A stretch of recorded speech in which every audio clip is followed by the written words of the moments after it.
Hi, I'm Chanel, one of the journalists at Manx Radio. Welcome to the latest edition of Manx Radio Newscast. Okay, so the results were there were nearly 1,500 responses, but they came from 558 individuals. So there were several people who had made multiple comments. In fact, I think there's one respondent who made over 60 comments and went through and clicked on lots of bits of the map that we published for the consultation. So we've taken all of the comments that came in on the initial emails in March last year, relating to Douglas and Onchan. We've then taken the TraffWeb, which was the online site where you could comment on roads, and there was also another round of emails that came in there as well, and all of that data has now been analysed in order to challenge the proposals that we'd made back in March. Right. Now, were you surprised by some of the results? A little in some ways. I think I've seen some of the data. I think the passion for some people for sitting there and commenting on multiple things. It's slightly disappointing. There are still some misunderstandings in there. So there were lots of people that were, not lots. There was a significant number of people who did comment about a blanket proposal, and it's never been a blanket proposal. It's always been a set of criteria. But I think what is always healthy, and you don't do any consultation unless you're willing to consider change, at least in your proposals. And what's healthy is we came out with, there are 24 roads, and actually 4 of those roads we've dealt with in parts. So 28 locations effectively where we've been back, and because of the weight of comments that were made, or because the comments came from the fire brigade or bus vanning or from local authorities, we've reevaluated the data for those roads, and we've got the engineers have gone back through and checked what the assumptions were, and checked whether the proposals are still correct or not, or whether they want to change them. 3 roads, we understand 3 roads which were meant to move from 30 mile per hour to 20 will remain at 30. That's Groves Road, Victoria Road and Tremode Road. Yeah, it's just part of Victoria Road. So Victoria Road is one of those that I spoke about, that we split it. We recognise the characteristics at the top end of Victoria Road are different to those at the Broadway end of Victoria Road.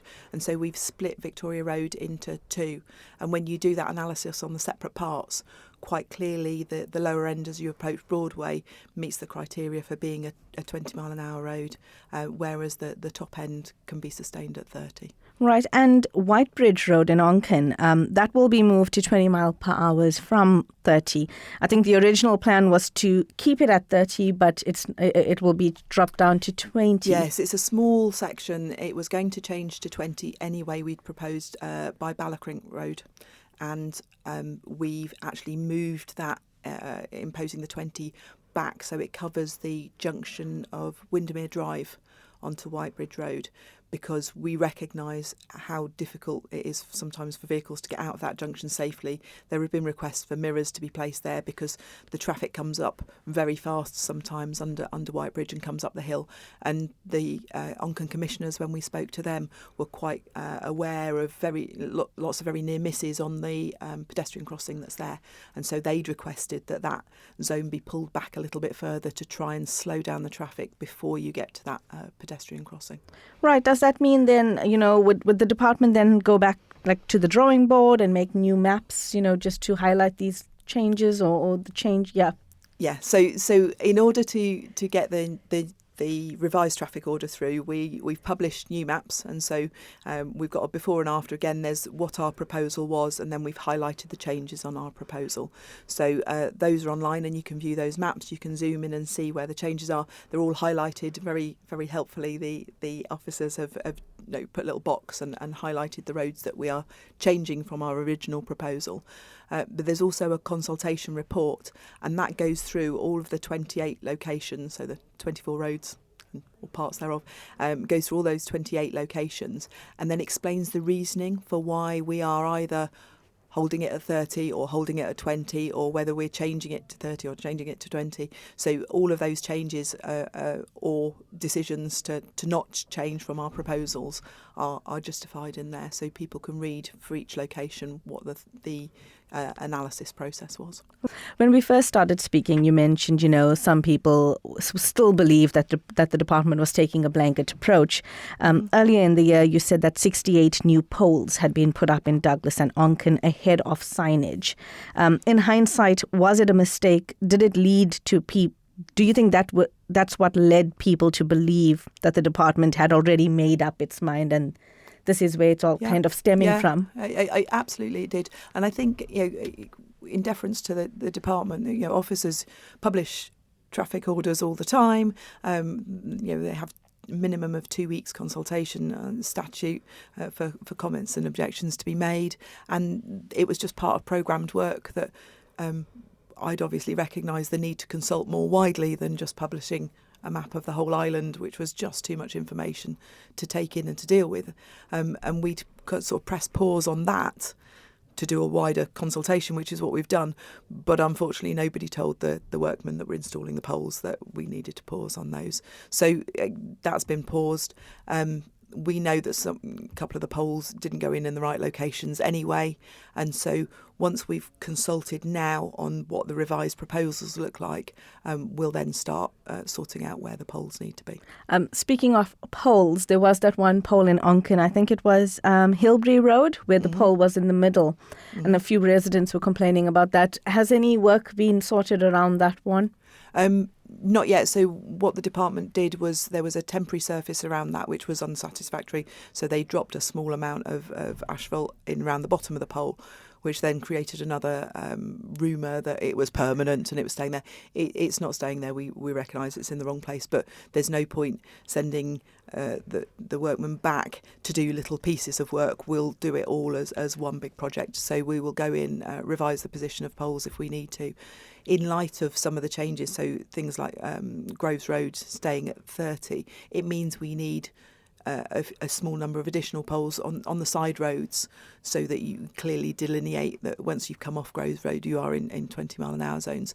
So we couldn't finalise where poles were going until we'd done the consultation. So that's why the whole poles thing was paused, and we'll move things as we need to now in order to get them in the right place. We can expect the results from the North next. Do you expect it to be different from the Douglas and Onchan results? I haven't actually seen any of the data for the North yet. I know from talking to the local authorities that mostly what I've had from the northern local authorities has been a general acceptance and quite a lot of cases a request for an extension to cover new estates that weren't there when weren't there on the mapping system when the maps were drawn up, or to create buffer zones into some of the villages. I know that Kirkmichael commissioners made comments last week, but their consultation closed weeks ago, so I'm assuming that they wrote in. But as I say, I haven't seen that data yet. We've concentrated on delivering this report and the next thing to move on to. It's a shame for the team, really, isn't it? Because you just deliver one bit of work and suddenly the next bit's looming and the next bit's looming. So we've got the north and the central belt of the island, and obviously the southern consultation is live at the moment. But I think the response level to the Douglas and Onchan proposals were probably going to be the highest level of response we got. So I'm really grateful to everyone who took the time to contribute their thoughts over it. Right. Will the department's response to the results be based on each consultation, or will it each consultation for each area, or will it all be pulled together, into like an island-wide scheme? No, we're revising the traffic orders just on each area. So the ones that have been published today are the draft traffic orders for Douglas and Onchan area only.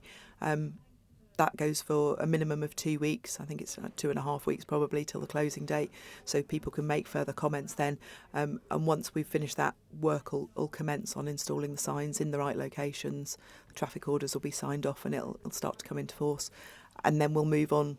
In light of the consultation up north, we'll look to see where we need to put signage to do that. And so there'll just be this rolling programme of moving around following that consultation. Now, what was the main aims of considering the move to the 20 mile per hour in certain areas initially when you first thought about it? I didn't first think about it. This has been a long-standing thought. So the previous administration, Tynwald voted to support 20 miles an hour. And you go back, I think Bill Shimmin moved the amendment to start moving it forward, and then the department, he moved the motion and the department amended it. So it's been a long running saga. Mrs. Corlett brought the motion back again in 2023 and got support again from Tim Ward for making residential streets 20 miles an hour. And back in May, we took our proposed implementation plan back to Tim Ward for them to be aware of how we were going to deliver on such a big project. So it was never my idea. It wasn't on my agenda. Somebody said to me the other day, it wasn't in your manifesto, and I was like, no, genuinely wasn't. It's one of the things that's part of the job that it's landed on my desk, and so it's me to lead it out. Then can I ask, as the minister, when you stepped into the role, or any minister when they step into a role, they inherit the stuff that they get from the previous ministers, and I'm sure your list is a long list to tackle, to see all of this coming about and knowing that you're nearing the end of it, knowing that, it's one thing that you can tick off your list. Yeah, I think bizarrely I inherited Portsmouth scheme, was consulted on in January and appeared, and I was not very long, had been minister there, but I didn't even kind of clock that it was going through. I saw the consultation briefly, and obviously we'd been consulted about it when I was a commissioner. But actually the previous minister had said, yes, do Portsmouth as the first zone to have it, to sort of, it allowed us to quantify costs and to look at how we would implement the scheme. So, they were decisions taken for my constituency by a previous minister that I knew nothing about until it started happening. So, yeah, any minister stepping into a role always inherits a sort of hangover of things on the desk. In my case, things like the local government amendments, 20 mile an hour stuff. I inherited the Kroger situation. There's lots that were on the to-do pile. Thank you for making it to the end of the Manx Radio newscast. You are obviously someone with exquisite taste. May I politely suggest you might want to subscribe to this and a wide range of Manx Radio podcasts at your favourite podcast provider, so our best bits will magically appear on your smartphone. Thank you.